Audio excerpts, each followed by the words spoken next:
In our last 8 videos, we've been looking at different types of market failure. So let's just do a quick recap if we can.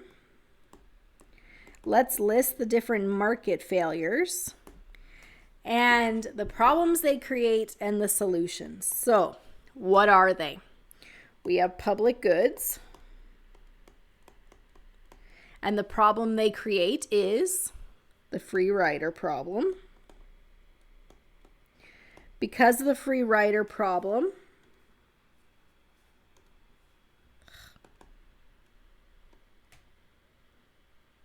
sorry, I have a terrible migraine, so I'm having trouble putting sentences together. Let's try this again. Free rider problem. So my words are not writing correctly. My brain is disconnected. All right, so we have public goods. The problem is the free rider problem. We all assume somebody else will pay, and so because of that, they are underproduced. The quantity is too low because it's only based on those who are paying. The solution is to have everyone pay for it with taxes.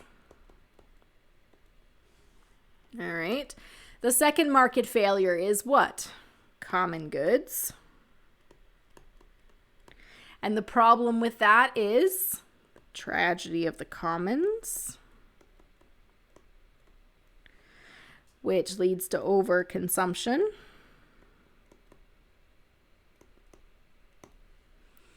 All right, and the solution?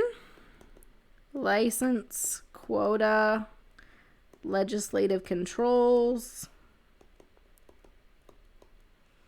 All right, the third market failure was what? Negative externalities. The problem if we hurt people who are not the buyers or the sellers is that the quantity is too much, so it's overproduced. All right, solution, excise tax equal to the external cost. We could have legislative controls, or we could have cap and trade.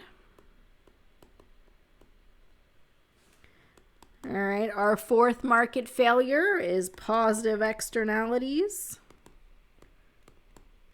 benefiting people who are not the buyer or the seller. Positive externalities, the problem is the quantity is based on who's paying, and it's based on the buyer and the seller, and doesn't take into consideration the impact on everybody else, so the quantity is underproduced. The solution to this, of course, is to have the government pay for all of it or part of it. So we have quasi-public goods. And we have subsidies. All right, so then we had our fifth market failure, which was what? Instability in the market. Expansion and contraction. The problem with this, of course, is that too quick a growth causes prices to go up. We get inflation, and contraction causes unemployment. What's the solution? Solution is fiscal policy. And what are the two parts to fiscal policy? Government spending and taxes. The other solution is monetary policy. The two parts to monetary policy are interest rates and the money supply. Okay. And market failure number 6, prices are too low or too high. Solutions to that are price ceilings and price floors. Of course, the problem created by prices being too high or too low is that it prices people out of the market.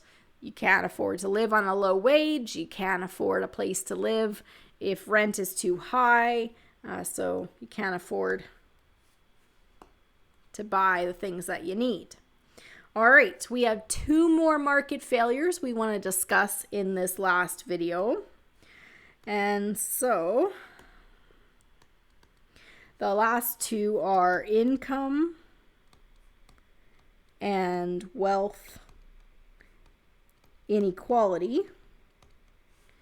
And then the last one will be the issue of lack of competition.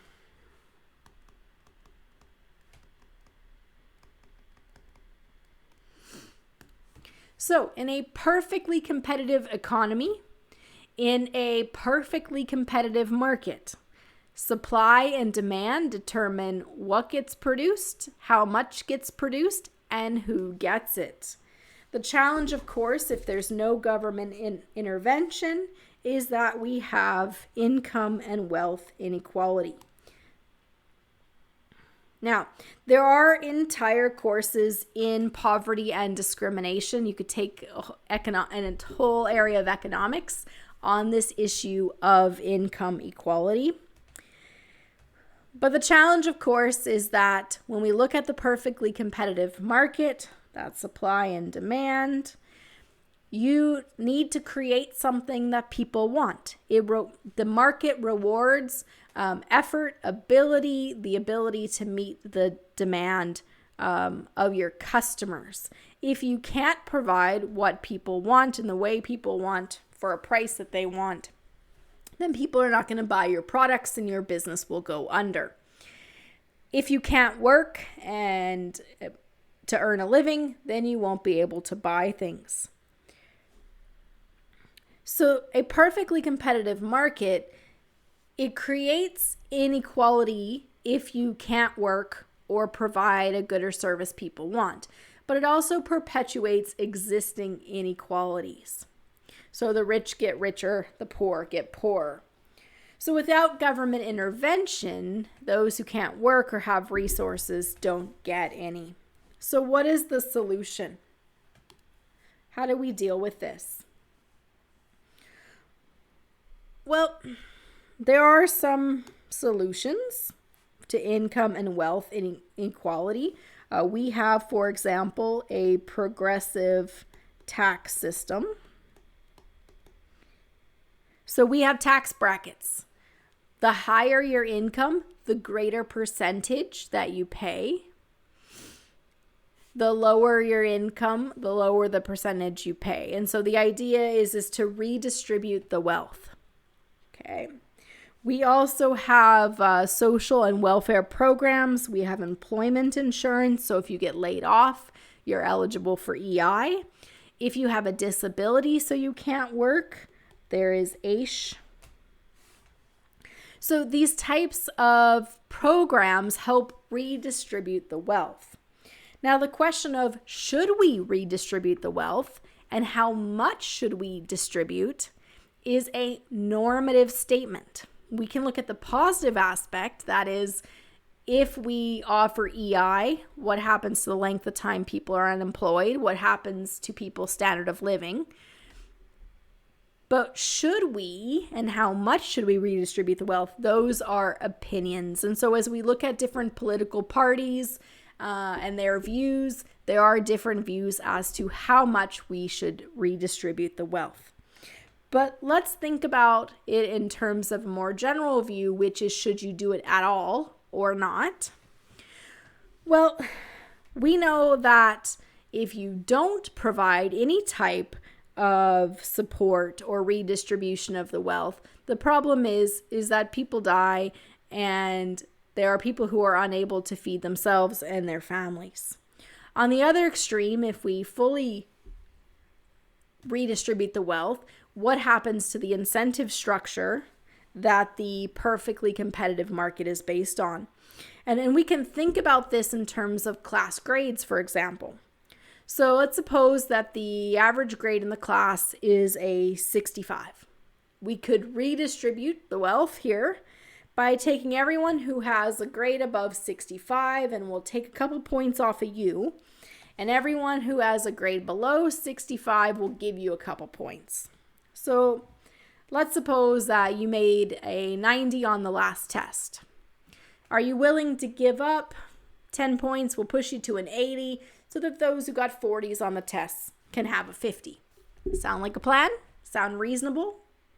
Well, what impact does that have on the incentive structure within our society. Well, will you study as hard for the next test if you know that if you get a really good grade, we're going to take some of your points and give them to someone else? So when we look at the perfectly competitive market, we encourage innovation. We saw how a perfectly competitive market encourages businesses to be more efficient, take on new technology and innovations. It's because it's creating that incentive to be the one, to be the first to gain that income, that wealth, that economic profit. We can redistribute the wealth and the income to help fix the problem that the perfectly competitive market creates, so that inequality, but it also has an impact then on some of the benefits of the perfectly competitive market as well. All right, so the last market failure is a lack of competition. In a perfectly competitive market, right, supply and demand determine who gets what, who does what. In a competitive economy, the government is hands-off, laissez-faire, and so businesses could choose to not compete. They could choose to merge. One business could buy out all the other businesses. The businesses could get together and set prices. And we don't particularly like the fact that businesses would collude or work together because this can hurt the customer. And the reason this hurts the customer is that it puts more of the market power with the business, and we know whoever has the market power dictates the price. So that means the price will go up and hurt the consumer.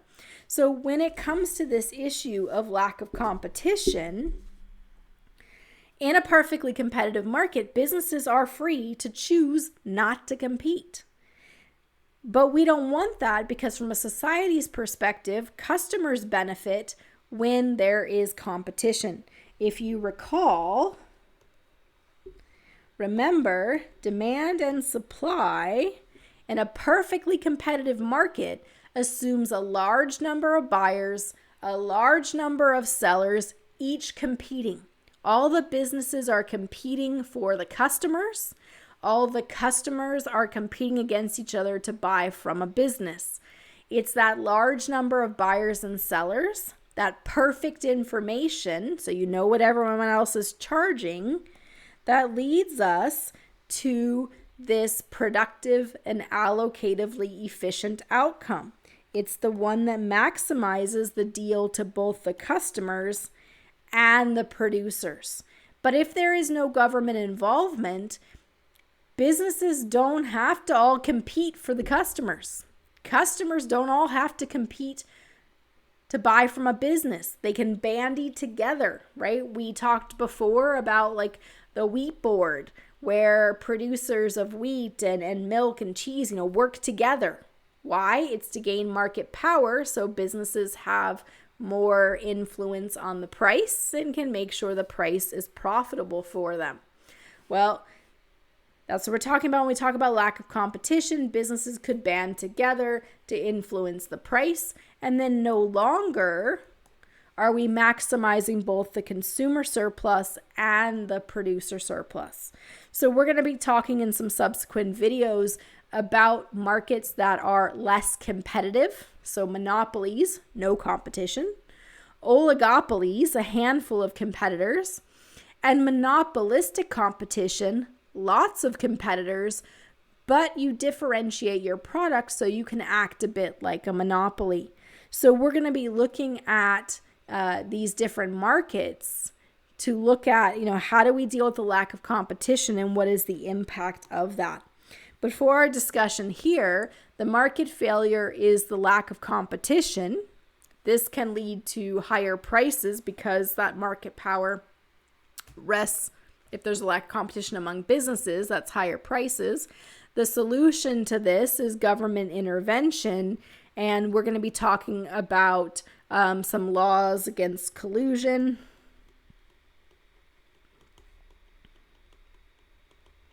So we have antitrust laws, we call them.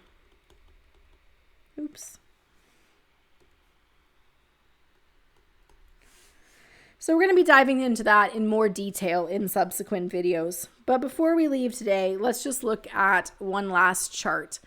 And so this looks at America's monopoly problem in one chart. It says what it's doing in this chart that you see here is it's showing us the two largest companies in these different industries. And you can see that hardware, shipping, tobacco, prisons, pharmacies, manufacturing of mattresses, craft stores, airlines, car rentals, and more. See if we can even get this to open the rest of the way if it's still an active Twitter account. Maybe not. Yeah. What you see in this graph is that there's more and more consolidation happening in the North American market.